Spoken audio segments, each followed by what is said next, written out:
want to introduce our special guest, Honorable Renwood R. Wells, Minister of Transport and Local Government. Renwood Ricardo Wells was born on 23rd of February 1970 in New Providence, the Bahamas, to Leoma Flowers and William Wells. As an infant, he lived with his parental grandparents in Deadman's Key, Long Island, and at the age of 3 moved to live with his maternal grandparents in Driggs Hill, Andros.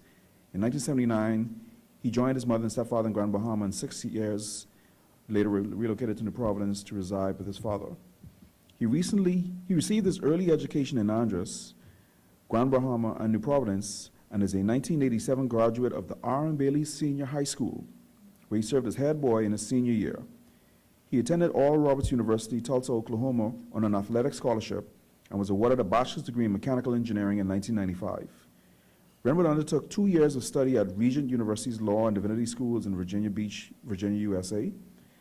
An elite athlete, Renwood was a member and captain of the several Bahamian World Olympic athletic teams. I'm sure everyone knows that already. He's the Bahamian record holder in the 100 meters, 1995-2006, 60 meters, 1997-2010, and a member of the record-holding 4x100 relay team, 1993-2012. In 2003, Renwood was engaged in the Bahamas Public Service as a mechanical engineer, a post he held until he resigned to pursue elected office. He was active with colleagues in forming the Bahamas Professional Engineers Board. Renwood has a long career as a political activist, being a founding member of the National Development Party in 2008. He was first elected to Parliament as a member of the Progressive Liberal Party in 2012, but abandoned that party for the Free National Movement, FNM, in late 2015. He was appointed leader of the opposition business in the House of Assembly in 2016. He served as Minister of Agriculture and Marine Resources, May 2017 to July 2018, and as Minister of Transport and Local Government and Leader of Government Business in the House of Assembly since July 3rd, 2018. Renwood and his wife, Sarah, are the proud parents of 6 children.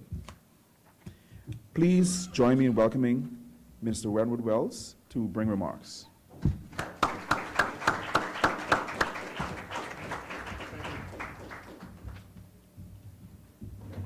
Thank you, thank you, thank you. And a hearty good morning. I always consider it a privilege whenever I have an opportunity to speak to engineers in particular. No offense to those of you who may not be engineers, because I fundamentally believe that you are the foundation upon which any successful society is built. And the degree to which you do your job well speaks to the overall economic growth and development of a nation. And with that, I will proceed with some brief remarks. I want you to know that it is good to be present with so many familiar faces. Being here takes me back to a time that memories were made and lifetime friendships were sealed with many of you. I am encouraged to note that the creativity of members of the Bahamas engineers and allied professionals drives the construction of a new Bahamas for Bahamians, and that has been one of the clarion principles that I have held and held on to as an engineer. I do believe if you want to peg me as a politician philosophically, you can always put me in the vein of being a nationalist, though not in the sense of a Donald Trump. I am very pleased that you are busy about doing the things to grow our profession by identifying skills and captivating the hearts and minds of our young people in this country, which is so important.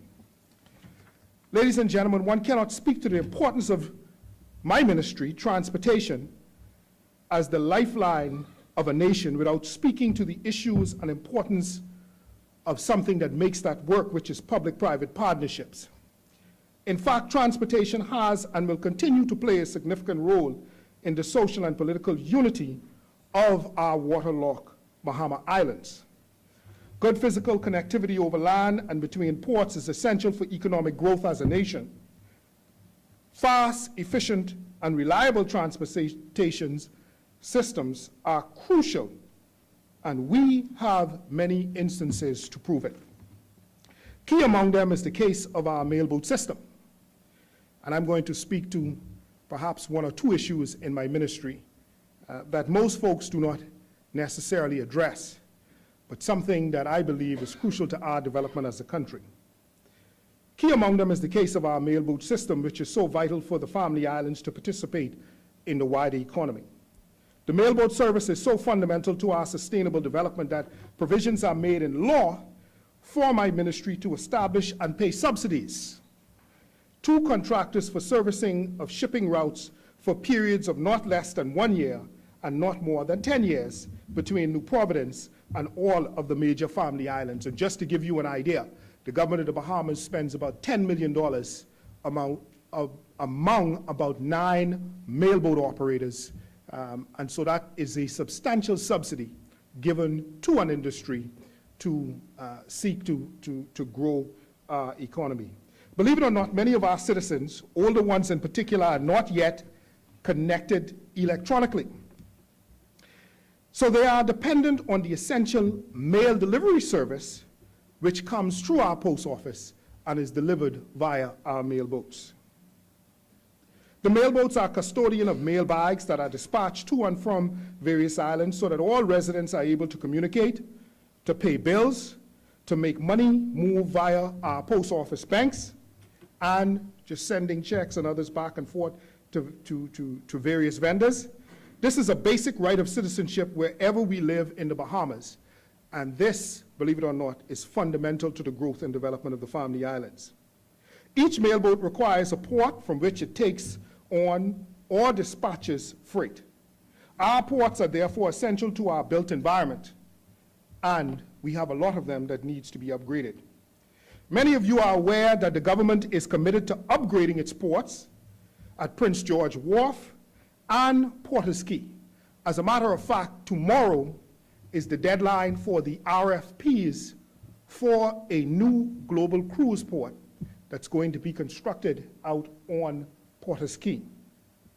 And one of the issues that's going to be pushed by me and hopefully by other colleagues is that the involvement of Bahamians and Bahamians engineers is going to be absolutely maximized, both in the design, the management, and in the construction of that new cruise port, should the government of the Bahamas move forward. In the coming months, you will hear more of this as government deliberates on the various returned proposals, RFPs. You will also hear of plans we have for the management of the North Abaco port, for which a small number of Bahamian groups are vying. And let me say that the Abaco port is an excellent opportunity for engineers as well, and for those who are interested in expanding their horizons. The government is looking for a group to manage the port, but we want individuals who are going to who's going to bring in the requisite experience, because we just don't want to just give a port over to any particular person because we're seeking to offload it in some way. We're wanting those persons who are serious about getting into the port business and being able to operate a first-class world shipping port. You will also hear plans we have, well, I talked about the North Abaco port. The broader picture, though, in fact, that our archipelago straddles major shipping routes serving the Western Hemisphere, and that is an established fact. Working together with ports and other stakeholders in the maritime industry, we should be able to grow our domestic and international business. International shipping is indispensable, as we all know, to the functioning of global trade.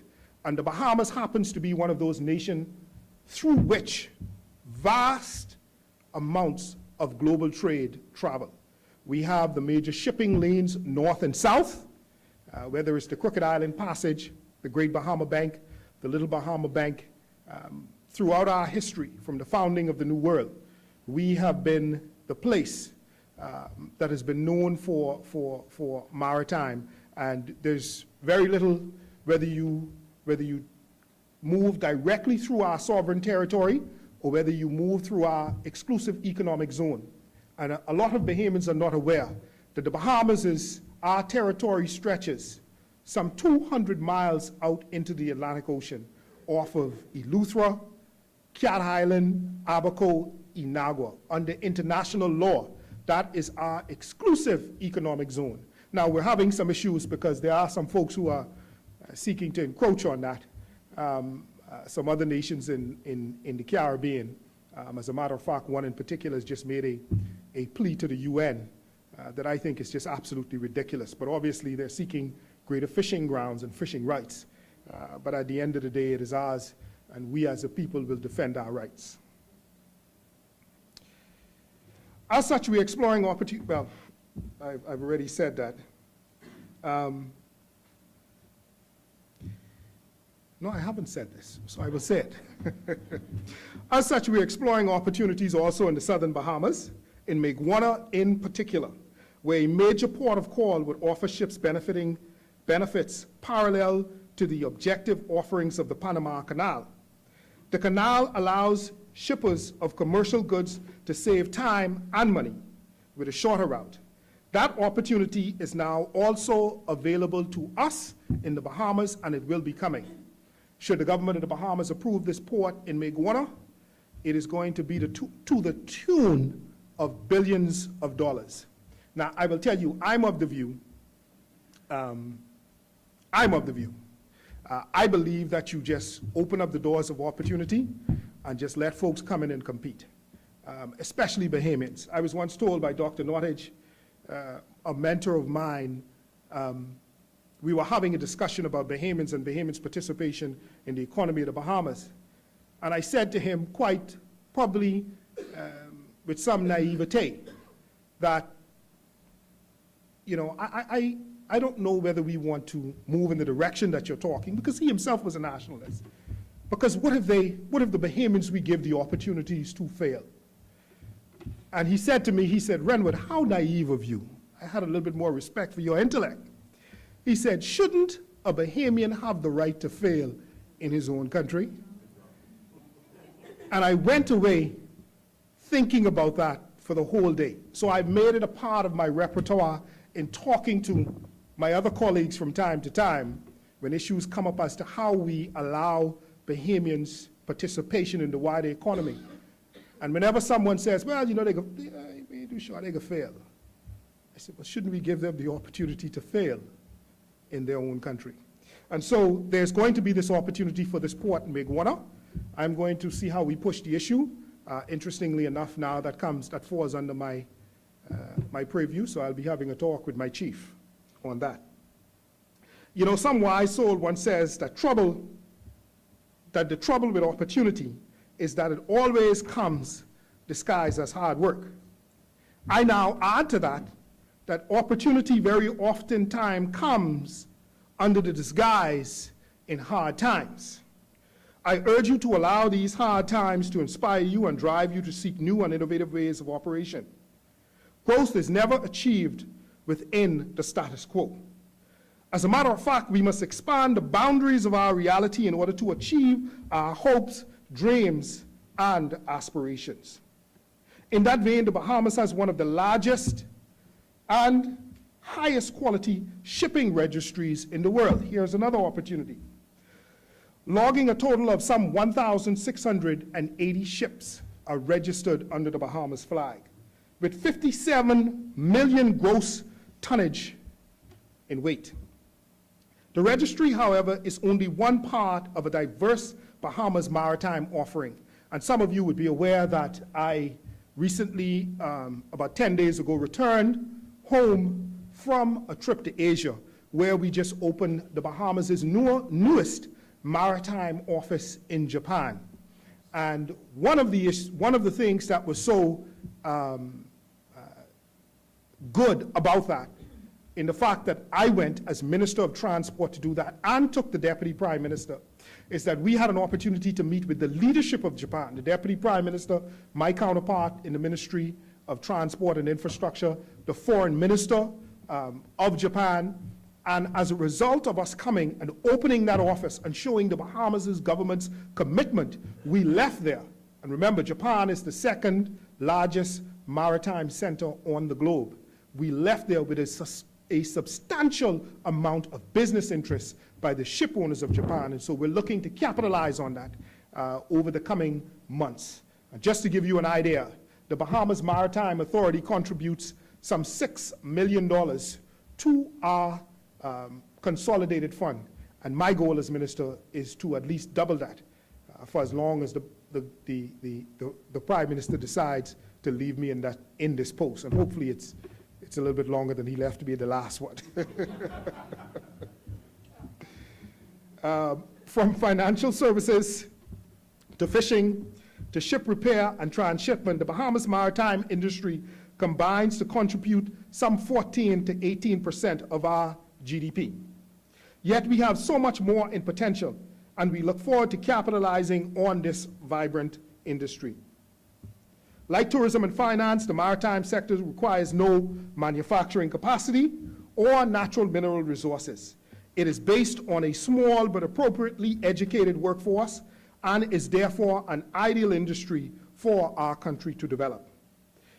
There are opportunities that concern the blue economy, something that I've been talking about for well over a decade, the establishment of a mooring authority in the Bahamas, something I've been talking about now for probably the last 3 or 4 years, and the establishment of an accident investigation authority that will be responsible to investigate all accidents, be they aircraft, marine, or major transportation traffic accidents on the order of the National Transportation Safety Board that's in the United States. So we're seeking to establish that in law over the next few months. For those of you, I'm sure you would understand and know what moorings are. What I'm seeking to do in the country is to force, and I use that word intentionally, to force every ship, every boat in this country, rather than dropping an anchor somewhere and dragging it, destroying our coral reefs, forcing them to tie up to a mooring. And so we're looking as to how we're going to establish that mooring authority. We're going to obviously have to look at the kind of design for the particular mooring that we're going to put on the floor, on the seabed, and it's going to be a revenue-generating opportunity for the various local government districts. And so we're still trying to work out the kinks as to what that means, but at the end of the day, I'm looking to see that we establish that mooring authority. There are those who have gone forward and done such. In Australia, every boat, as large as the country is, every boat has to be tied up to a mooring. It's also going to give us an opportunity to track those who are within our territorial waters. Right now, the Bahamas, we do not. If you are a boat in the sovereign territory of the United States, you have to keep on your maritime transponder so that the United States government, its agencies, can always know that you are in their country. Interestingly enough, the Bahamas has been a sovereign nation since 1973. And a simple legislative fix, we have a problem with revenue in terms of the boats that come in. We don't collect our cruising fees, our cruising permits, and all the other fishing fees that is required. And a simple fix is establishing the fact that every boat that crosses the territorial boundary of the Bahamas should turn on their transponder. We've not done in law. Simple fix. So as a part of our Blue Economy Initiative, that is going to be a change in legislation that we're going to push through in order to move us forward in terms of how we develop our economy. As we look around the world for successful templates, we see that Cyprus and the Isle of Man have attracted large numbers of shipping management companies from the UK and Europe, respectively. The Isle of Man has also developed other finance and insurance businesses on the back of their UK connections. The Bahamas could do something likewise with our great continental neighbors, both north and south. Another model we can look to is that of Singapore, where the country has developed an advanced maritime cluster with its location on major Asian shipping routes. It has also successfully exploited the tax regime of Japan to create an attractive haven for Japanese ship owners. And one of the things that I was trying to do in the other place when I was Minister of Agriculture, I was trying to get this concept, and some, as engineers, you would understand it. It is what is called a polis, or basically a collection within a particular industry. Korea moved forward and created what it called a food polis. A tech polis would be Silicon Valley, where you take the requisite experts,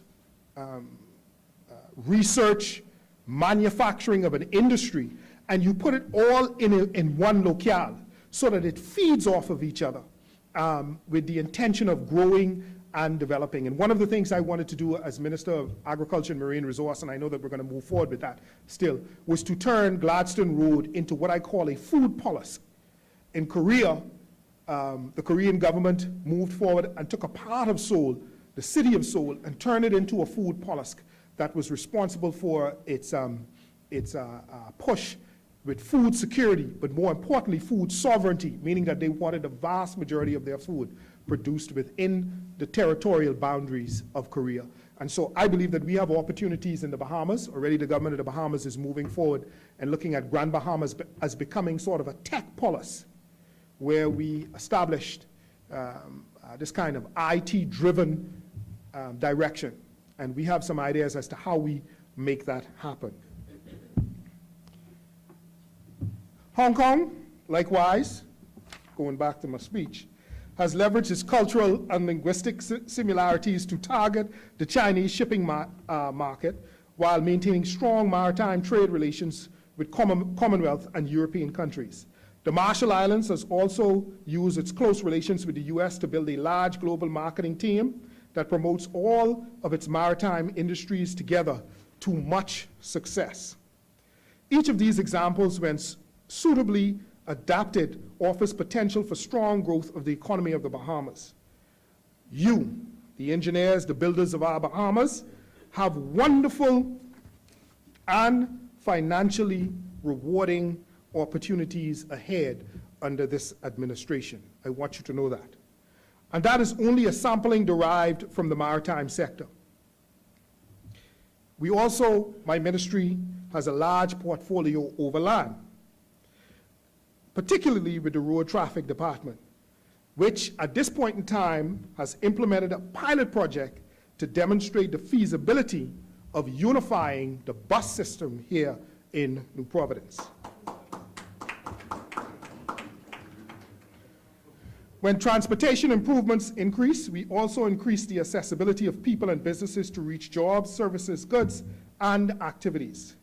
Public transportation is also linked to healthier lifestyle, as these people get a little bit more physical exercise as they walk between the different points of the bus stop on their way to their final destination. Colleagues, new and improved transportation options can be a factor in shifting both the business sector and business centers in this country. We have very good templates of this shift, from downtown to the Marathon area, to the Carmichael Road area, to southern New Providence. All of these areas were developed as new bus routes encourage their economic growth. Historically, intervention by the government of the Bahamas for the bus transportation system is as a regulator of prices and routes, and as an agency for permits for private operators in the transportation business.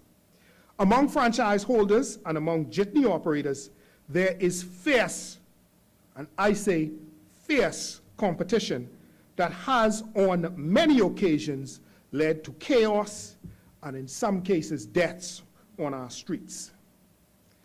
My ministry is therefore committed to calming this chaos and bringing order to our streets in regards to our busing and transportation systems.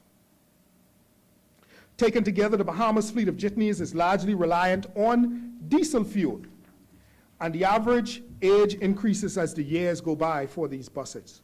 I want you to know, engineers and others, here's an opportunity for innovation in looking as to how we can run our bus fleets on hydrogen, or fuel cells, LNG. There are opportunities, and I have left the door open to us looking as to how we can incorporate some of those. Here's an opportunity for all of you.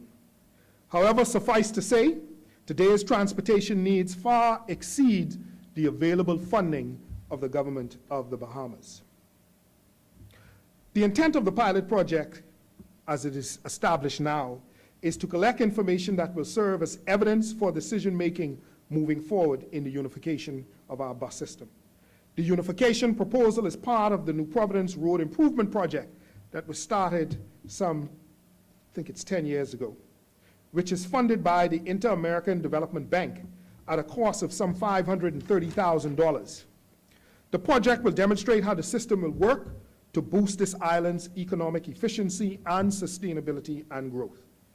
It will be fueled by smart technology, which holds another opportunity for the engineering and the tech industries. We're looking as to how we can move to a cashless system for our buses, which obviously is going to pose some challenges, but engineers are the people who are known for solving challenging issues.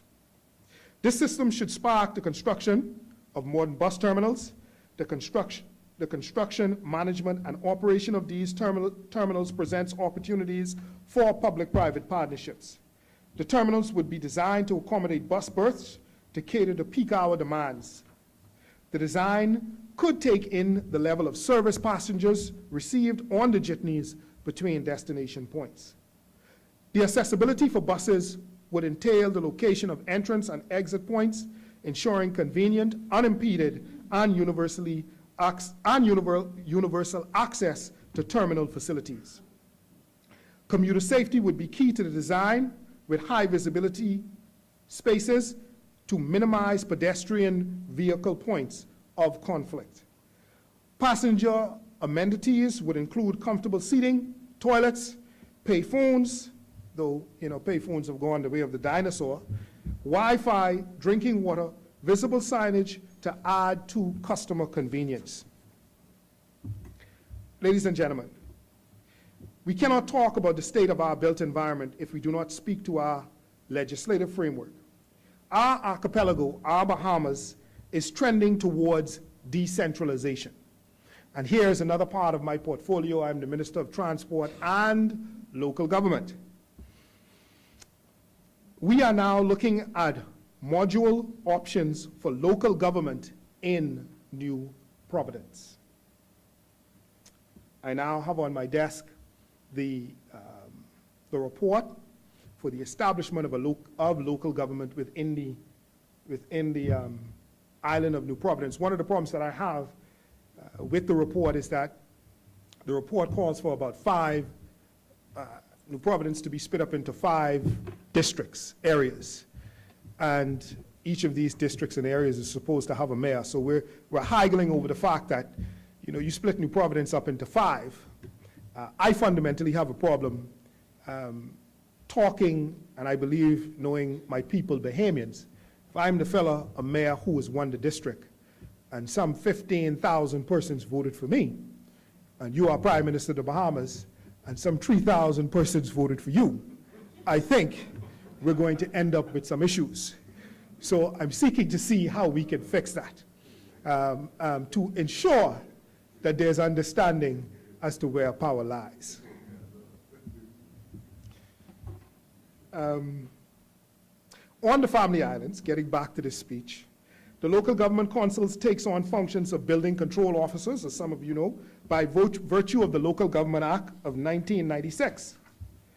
They are also the entity responsible for town planning in their various districts.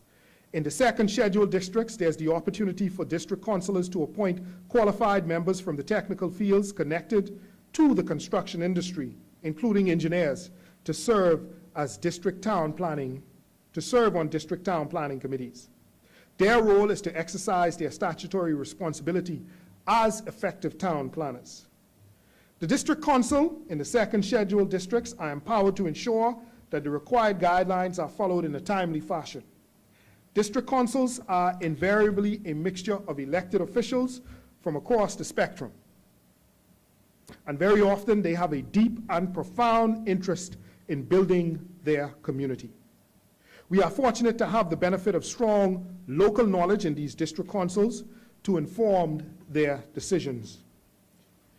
Regrettably, we have also attracted elected representatives on councils who may also lack the requisite skills and insights, or who may fall short as community builders and town planners. I'm experiencing some of that. Oftentimes, I end up having to throw on my engineering hat, which is not something I was necessarily elected to do. But in the interest of ensuring that things work in this country, I find that I'm ending up having to do an awful lot of that. I did it in the Ministry of Agriculture and Marine Resources, and I'm doing it in transport, local government. This is not lost on us. However, for the most part, their service is a labor, and I must say this about them, of great love and sacrifice as virtual volunteers. Over time, it is hoped that they glean the necessary skills, and I'm working on that, and capacity to safeguard the construction industry and to protect the built environment. Local government, by its very definition, is intended to streamline the approvals process within island districts by circumventing the central bureaucracy. Theirs are key stakeholder relationships, which should result in greater efficiencies and effective delivery of statutory services. That is something we seek, and we're seeking to see how we can make that happen. That was the desired outcome, though it is not always the outcome. Our challenge is ensuring that local government elected and appointed officials within these districts buy into the developmental principles and policies which have a robust, and that they have a robust understanding of laws governing the process of development in our islands. The districts have the benefit of a family island administrator who represents the central government and whose duty it is to prepare districts for roles they play.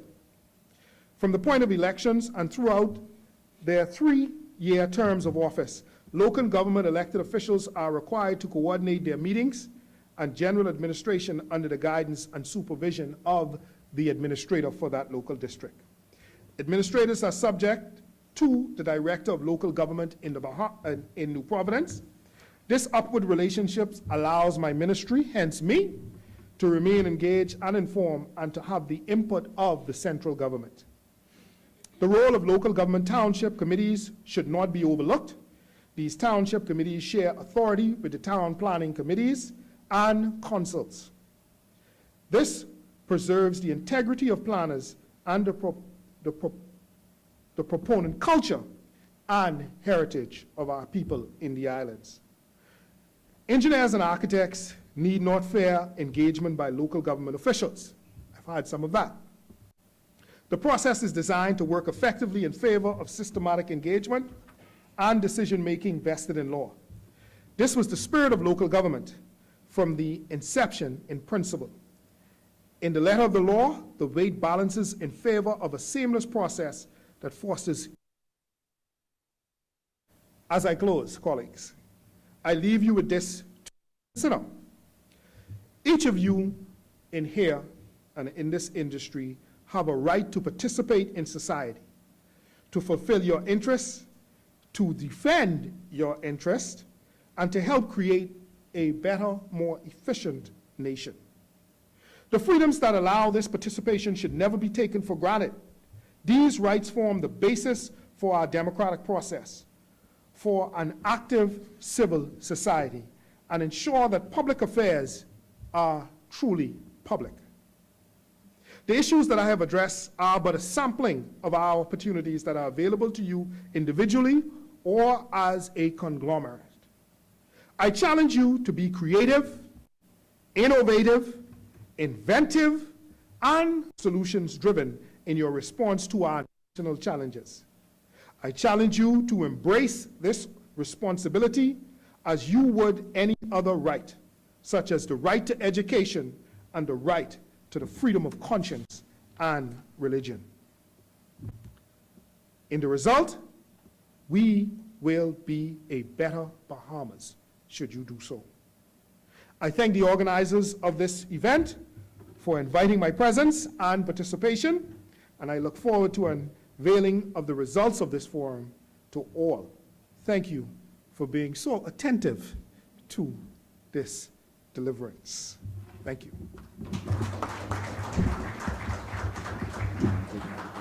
No, I'm fine. Okay, with You want to say? Yeah. Okay.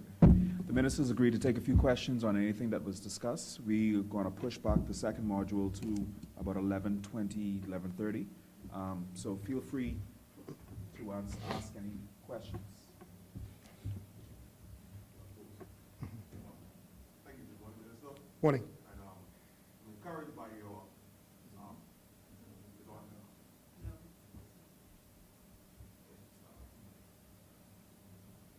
Hello, yes, okay. I'm encouraged by the, I suppose, the large, vast portfolio that you undertake, and encouraged by your efforts to obviously improve the economy of the Bahamas in significant areas. I have a number of areas that I would like to speak, but in the essence of time, I'll touch on two minor suggestions or observations. Fortunately, I don't have to necessarily use our local transportation system, but being able to travel throughout the world, I see that there are significant improvements in the way that persons move and where international visitors use the local transportation to get around. I noticed that we seem to have a significant deficiency, and I know it's all tied to resources in some respects. But I've seen over the years some encouragement at the bus stops. You've seen, I suppose, first of all, the implementation of somewhat bus stops, but it's become more of a tool, more so primarily for advertisement. And just observing, from my perspective, the minimum amount of tourists that's actually using our local transportation, I believe if something simple as just signage and wayfinding improvements took place, so that one can at least have be able to reference where you're going to go. I always look at the bus system like it seems like it's only reserved for the local persons, and you kind of have to be able to have this conversation with somebody who knows, okay, well, number 10 goes Takes there, you. or this takes you where and where and where. And I'm always saying, well, why isn't something posted specifically at all of these bus stops where one could track, and there's a map that tells you clearly how you can move throughout the Bahamas. And I think that'll encourage also international persons to maybe explore locally what's happening throughout the island. And so just one plug that could be considered. Another area that I made a note was in relation to local government and the involvement of professionals, possibly in lending aid to the involvement during consideration for plans that may be submitted throughout local government. I understand, the government has subsidized the mailboat industry, which is good. Maybe consideration could be similar, where some sort of subsidy could be provided so that local professionals could aid those local governments and participate in those sessions to bring that level of professionalism and knowledge to that experience, to avoid, so that the family islands, in essence, are developed in a professional manner the way that the Providence is. It seems to be getting more of the attention because most of the local professionals are here. Just a thought, maybe a budget could be allocated for that, or it could come from fees that persons pay when they make the applications for these permits. Thank you. Yeah. Two excellent suggestions, and I will tell you, I've been thinking of exactly dealing with the first issue that you said about persons tourists using the local transportation industry. We've been thinking about, with this pilot project, and when we do unify the bus system, that we'd like to be able to have an app that has all of the requisite information that you can say to a tourist when a tourist comes and they want, New Providence public transit. They download it. It tells them bus 10A goes, to Bahama. It goes. Here's the route it takes. It should bring you back to this point. And one of the things that we're always seeking to do too is that with your phone, you should be able to stand on a bus stop. And I'm warning persons, so this is an issue because of land space. I would want someone to be able to stand on a bus stop with their phone and say, where's bus 10A at this point in time? When is the next bus coming to this bus stop? And it should be able to show them with GPS, in terms of time, the bus is 5 minutes away. They're supposed to be at this spot at 9:15. And so we get the routes, we have them timed, so that you know within 5 minutes or so, you're standing on this bus stop, this bus is supposed to be here. So it lends to efficiency, because if a mother is in a house, she doesn't necessarily want to have to stand on a bus stop for 30 minutes. She should be able to, where she is, mother, father, to look on that cell phone and be able to say, the bus is going to be there in 5, 10 minutes, I need to make my way down there. And it is a reliable system, and that we remove the cash from it, that has also been a problem. And this fierce competition of persons swinging around others and doing all manner of foolishness that we have seen. And so I believe that when we bring the requisite technology, that's why I was speaking about the introduction of technology into the unified bus system that would be able to address the issue and make folk feel more comfortable taking public transit, because there are some Bahamians who, you know, they have issues taking the local bus. And so we want to be able to ensure them, to bring the technology so that that requisite level of comfort is there.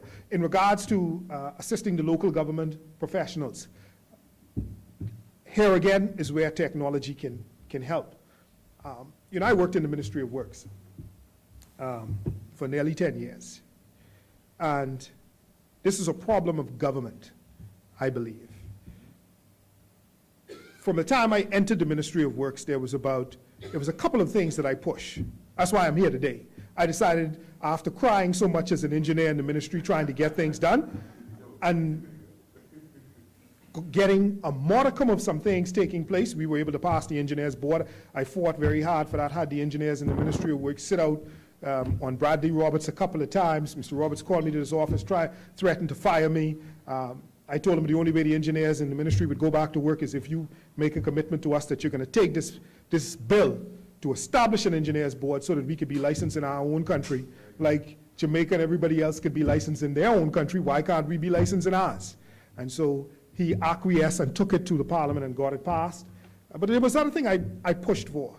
And it was something that I saw back in 1995 on an old computer system in Tulsa, Oklahoma, as a part of an engineering trip. We went to the local town planning, and when they sent the drawings forward, every inspector in that building control section saw the drawings all at once. They scanned them in.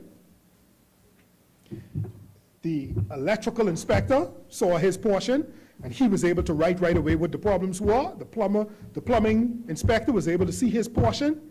The HVAC, air conditioning fellow, was able to see his portion. The architect said what his issues were. And within a matter of a day or two, the engineer knew what he needed to fix. The architect knew what he needed to fix. They were given a time frame to be able to get that done. And in less than 5-6 days, drawings were approved. 1995.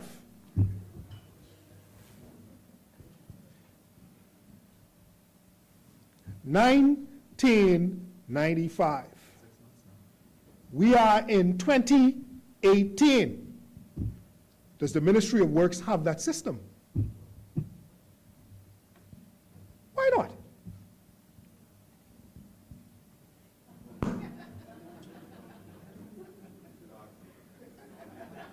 That's the question I asked when I was there, you know. And I pushed the issue. Well, let me you put a very pertinent issue, and being the Minister of Transport, you know, there's something in cabinet, you're not supposed to necessarily step over into some other cabinet minister's portfolio. So I won't proceed any further down that line before I get a call from my chief and I'm in trouble.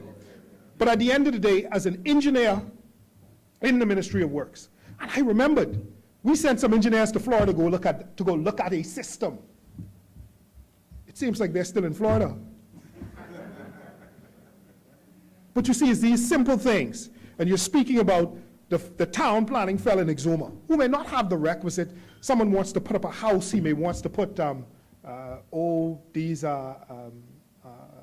sun pipes, solar things for lights and other things. He may not have the requisite skill sets.